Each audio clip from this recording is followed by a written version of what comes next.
The Nutcracker Ballet is one of the most watched holiday plays in the world. We've had a lot of people come whose wives and girlfriends dragged them to the show, and they end up wanting to come back every year. This 100-year-old ballet was originally produced for the Russian Imperial Ballet, and dancers worldwide practice all year long to tell their own unique version of the story. I've learned more doing this part because I had to be more emotional. I had to be more connected with the character. And this year, South Bay Ballet is celebrating the 10th anniversary of their very first Nutcracker performance. Over the past 10 years, many of the dancers have gone on to dance professionally, proving that dedication over a decade can turn a dream into reality. Join us as we explore the dreams of the dancers right here at the Marcy Auditorium.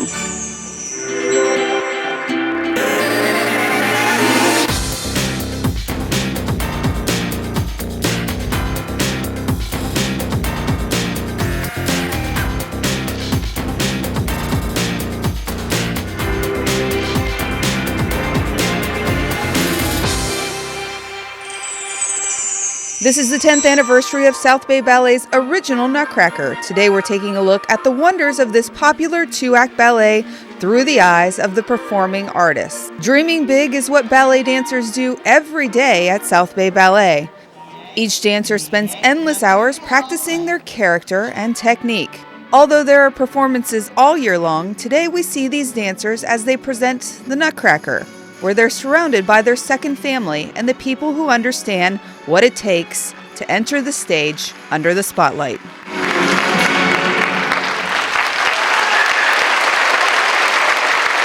Now, dreaming big is what these dancers do. They practice endlessly on technique and character in order to do these performances. The Nutcracker is not the only performance they have. This coming year, they have Bravo in March and Peter Pan in June. And there's one place that these dreams come to life. It's called the Lardison Ballet Center. Living any dream takes discipline and sacrifice. Ballet is not something you do for the money. It's something that you do because you love it, because you can't do anything else, because you couldn't imagine doing anything else. And these dreams started with a sacrifice 36 years ago, when Elijah Pressman's mother, Diane Lardison, had a vision, turning kids into ballerina dancers. It's those little increments that make the difference, and we teach them to really understand and respect the nuances and to fight for every little thing being right. Pressman, now the assistant artistic director, started his journey at the ripe old age of 3. Now he teaches others how to succeed in living their dream too. I love his men's class. I'm like, every time we go to men's, I'm like, I'm so ready to do men's. But it's also hard too because I think with Elijah is more so like it's not a level, it's more like all levels. So it's like when you take his class, you don't really know what kind of bar you'll get, but it's always a good bar. The center has 10 levels of proficiency and 45 ballet classes per week, where 350 students spend their time perfecting their point. We have dancers here who they'll start taking class at 4, they'll take a lower level class and then an upper level class and then work on a variation that they're working on. And then even after they're officially done, they'll still be out on the floor working on stuff, trying to perfect it, trying to get it that much better. And they've proven that with a little hard work, big dreams can come true. Many of the dancers have moved on to roles in companies like the American Ballet Company, San Francisco Ballet, and the Utah Regional Ballet. The most famous right now would probably be Misty Copeland, who's dancing with American Ballet Theater, Ashley Ellis, who's a principal at Boston Ballet. And it's a little weird for me to talk about them as these famous stars, and I see the little kids who have their shoes signed by them and whose eyes just get all big, and I trained with them. And as believers keep dreaming through discipline and sacrifice, the payoff comes in the form of lifelong gifts.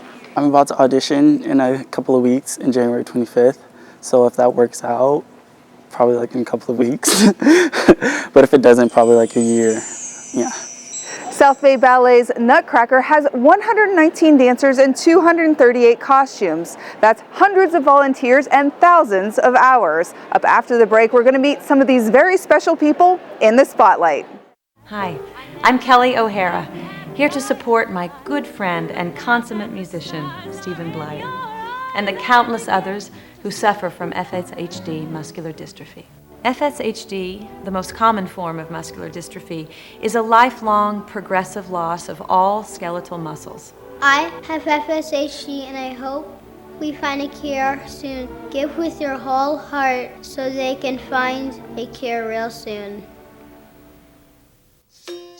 Parents sure have their hands full, and they could use an extra hand. Now, every state offers free or low-cost health insurance for your sports hero or budding artist. Kids up to age 19 can get checkups, doctor and dentist visits, hospital care, prescriptions, and more. Your child may qualify based on your family size and income. It's one less thing to worry about. Call or go online for more information. Welcome back to Spotlight Torrance. Now, we already mentioned that this is the 10th anniversary of South Bay's Nutcracker. Now, some of the people here have been practicing every single year for the last 10 years just to be here tonight on this stage. Let's take a look at some of the most prestigious roles that these cast members have taken. As with anything, earning the top spot comes with years of dedication. I wanted to be the Rat King is what I wanted to be. That was my first dream part, because you have a mask so you could make whatever faces you wanted to, and it was such a fun part. So when I actually got to play it was really cool, and at that point I had become serious about dance. And when you're a teen, you need to have friends who understand the sacrifice. Sometimes it's hard because I have friends at school and they'd always be like, oh, do you want to come to the party? But then I'd be like, no, I can't, I'm sorry, I have ballet. No. They understand me now that, I've been doing it for a long time. But as this big family knows, to earn the best roles in holiday classics like the Nutcracker, you can't be afraid of hard work. 10 years ago, our first Nutcracker performance, I was actually in. I was a little mouse and a little baker's assistant. I was a little baker and a mouse. So for the last 10 years, Odaka and Simons have spent endless hours in the studio, hoping to play the role of Dream Clara and the Nutcracker Prince. And this year, the work has finally paid off. When I actually got this part, I felt more responsible because it's a huge part. And I really wanted to practice really hard, get everything together. And both of them knew this would be challenging. Fortunately, teamwork helps pull it all together. That's because Assistant Artistic Director Elijah Pressman once played the Nutcracker Prince, and he knows how challenging a feat this truly is. This is where our close circles of friends are, because there's just no time for anything else. And while 10 years may seem long to some, many say it's no time at all. It's gone by so fast. I didn't notice it was already 10 years. I mean, I dance, almost every day, and I haven't noticed it's been 10 years. And for these two tiny dancers, the dream that unfolded so long ago finally has a fairy tale ending. If you're interested in classes at the Lauridsen Ballet Center, you can visit them at southbayballet.org or call area code 310-533-1247 or email them at southbayballet@yahoo.com. Now, after the break, you're going to want to stick around because they're teaching other young children how to do the same. Hi, I'm Max Adler, and I played Dave Karofsky on the TV series Glee. Growing up, I saw firsthand how devastating muscular dystrophy can be. My mother and my grandmother both had it, a type called facioscapulohumeral, or FSHD. Without a cure, my family and I stood by helplessly as they were robbed of being able to do the simplest everyday tasks like chew their food, reach for a cup on a high shelf, or walk unsupported. FSHD is one of the most common muscular dystrophies. It attacks your face, your shoulders, arms, and legs. It's devastating, but it doesn't have to be this way. 500,000 people have this disease, but many doctors don't even recognize it. The FSH Society is here to help patients get the care they need. They are funding research that is leading to scientific breakthroughs, bringing us closer to treatments and to a cure every day. you can help us get there faster. Learn, act, and give at fshsociety.org. Mama. Mama. Say mama. Yeah. I don't know how to tell you this, but I'm almost 2 now and still not responding. That's one sign of a communication disorder, and delaying treatment can affect my development. Many parents aren't aware of the early signs of speech, language, and hearing disorders, yet early detection and treatment can improve quality of life. Say dada. Ugh, here we go. Identify the signs of communication disorders. Welcome back to Spotlight Torrance. Now, the performers and the volunteers spend hundreds of hours preparing backstage. They have to coordinate and get ready for tonight. Let's take a look behind the scenes. 15-minute call. We're getting ready for bows. Coda first and then bows. So if you're in coda, I need you to get your costumes, get them on, get dressed, and get ready. Costume coordinator Becky Burson is just one of the many parent volunteers behind the scenes. And then we have Mother Ginger, okay? My first year here, I was volunteering in the costume department for something to do while my son was taking classes. And it just kind of evolved from there. You spend enough time up there and they kind of just keep giving you more stuff to do. Trial and error, and we get where we are today. No, not yet. Yeah, I think I can. And each parent volunteer offers a unique talent. While Burson is prepping kids in the costume room, crew liaison and professional actor Michael Campbell is one lending a hand on the side stage. And I remember bringing some mice to the stage one day, and the prince ran over to me and handed me his water and just begged me to hold on to his water. And he ran back on stage, just dripping sweat. I said, I will stand right here until you get back. And it dawned on me that these kids could probably use some help. Both have spent many years volunteering, and it's their deep knowledge and experience that helps iron issues out. But no matter what the experience level, it definitely tests your coordination skills. The most involved is Nutcracker. We have 119 dancers that are performing in this particular production. And so there's several dancers that have 3 to 5 different costume changes throughout the show. So we have up to 230, 240 costumes for each show. We do 5 different shows, and so it just kind of goes from there. In infantry, I'm fighting, against the rats and all the mice, so that's really fun. In Baker's Apprentice, I'm the baker to all the gingerbreads. I'm a cloud angel, so in that scene, I'm with all the angels, so that's a really fun part. And I am a party guest, so I'm in the party scene, and that's really fun to be a part of that. But whether you're a baker, a gingerbread, or a ballerina, they take pride in sorting all the challenges out. What we do is we support the kids. They still do their own costume changes as much as they can, but we are there to help them. We have little bite lights that we shine so we can give them some light backstage. They can use that. We have water ready for them. We have towels ready for them. Even when the challenges keep changing. We work with children. They tend to grow from month to month, and sometimes there's alterations that need to be made at the very last minute. If we have injuries, we have understudies, we have to make the alterations that way, make sure everything gets done and looks good on stage. Although each volunteer has a specific job, there's one word to describe their connection. I take pride in the costumes, knowing that their moms out there are watching their dancers out on stage, and so I want each dancer and each mom to have that proud moment of, that's my dancer out there, and so I want them to look the best that they can and do the best that they can. They're proud moms and dads who want to find a way to make every single child shine. Most of them, it's something they love doing, and they're using it to either move on to a professional dance career or even to get into college scholarships. A lot of that happens with this company. And the school has sent many of the dancers to the big leagues, including Burson's son Skylar, who has inspired parents to keep working. He started here 9 years ago, trained with Diane exclusively, and last August he went out, was offered a professional contract, and he's been there for 2 years. This is his second season with them. And the smallest kids to keep dreaming. It's really cool because all the seniors in Mayu, they're all really good people to look up to and to ask for advice, and so that's really cool to see, how they're in all those cool parts. So All the more reason why attention to detail and hard work behind the scenes is so important.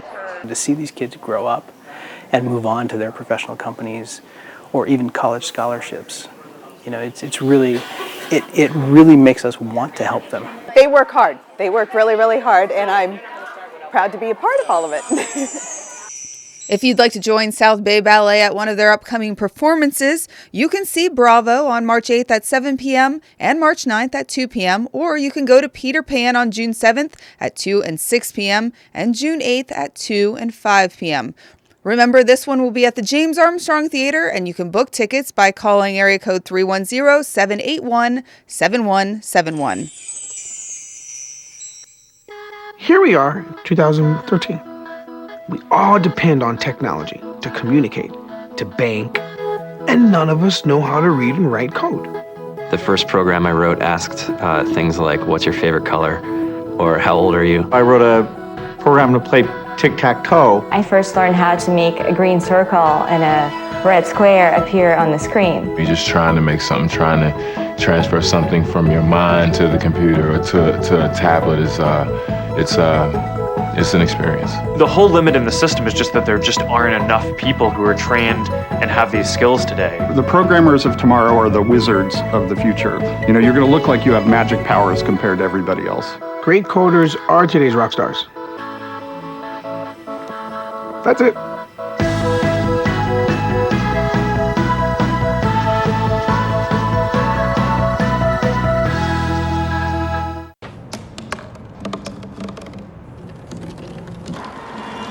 Everybody has a dream.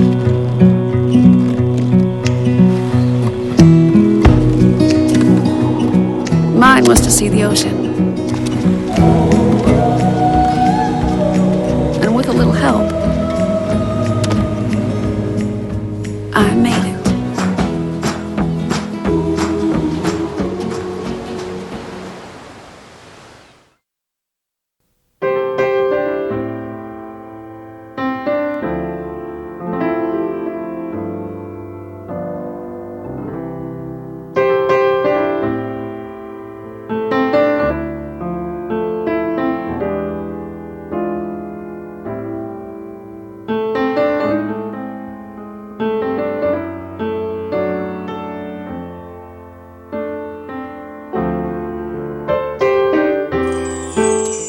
Welcome back to Spotlight Torrance, where we're exploring your city. Now, I'm on stage with all the young ladies and gentlemen who just got done with their very first Nutcracker performance. I wanted to say that right. Now, earlier in the week, they got to do an outreach program that's for special needs and low-income children here in LA, and it was a pretty special performance. How did it feel being in front of such a large audience that just loved you? They're really enthusiastic, and the clapping was awesome, and after the show they got to meet all the characters, and it was nice to see how happy they were for the holiday season and for the show, so it was really nice to see them come out here. Now, the one thing that I noticed was everything you guys did, they clapped for. Right? Yeah. It was quite amazing. How did that feel, and can you hear it when you're on stage? Yes, you can definitely hear it, and it makes you really happy to hear all the laughs and like all the clapping, and it makes you happy, and you feel a lot better when you're dancing, especially if you're nervous. It makes you a lot happy. Okay, so fess up. I want everybody to fess up. I know you already did the outreach performance, but how nerve-wracking was it tonight to come out and perform in front of this audience? I was pretty nervous because this audience wasn't as enthusiastic and excited as the little kids, but I think the show went really well, and I'm happy with how it went tonight. And the audience, we had wonderful feedback, so. That's good. And actually, I saw there's a bunch of people that put feedback in the little basket, so I'm interested to find that out. But first, let's take a look at the kids that came out to the outreach performance. Many agree the most magical night at the Nutcracker is when the audience is pint-sized. When you see the looks on their faces and you hear them applauding for everything you do, you don't need any other reason. Elijah Pressman is talking about the outreach performance, where underprivileged inner-city kids as well as special needs children and their families are invited to see the South Bay Ballet Nutcracker for free. To be able to expose these kids to any form of artistic expression. It's a wonderful experience for me. And parents like Marty Harris say it's important on many levels. Well, it was a neat opportunity to have an event for special needs kids. Harris's son Philip has autism, so taking him to a special holiday event like this one is difficult. Something like this that is, a special night that's designed for special needs families is great because you can just be comfortable, and if they need to get up and move, it's fine. But opening it up to all audiences makes it easier for families to spend time together and for the underprivileged to have their first experience. No experience at all. I know that my students don't, unless I expose them to it. And I try. And for some, giving others this magical moment with laughter and enthusiasm is what makes the entire performance worthwhile. I know it's all little children who are watching, but still, I want to inspire people and, someday maybe become a dancer and maybe find a dream of themselves. So I want to work really hard today. Well, that's all we have time for today on Spotlight Torrance, where we're exploring your city. I'm Christy Wilcox, and make sure you join us next time when we'll be exploring the Torrance Rose Float and the Tournament of Roses Parade. Remember, the El Camino College Center for the Performing Arts at the Marcy Auditorium holds performances all year long. You can check them out at centerforthearts.org or call them at area code 310-329-5345. For more information on Spotlight Torrance, be sure to check us out on Facebook.com/Spotlight Torrance TV. And don't forget to like our page to get the latest updates on our show.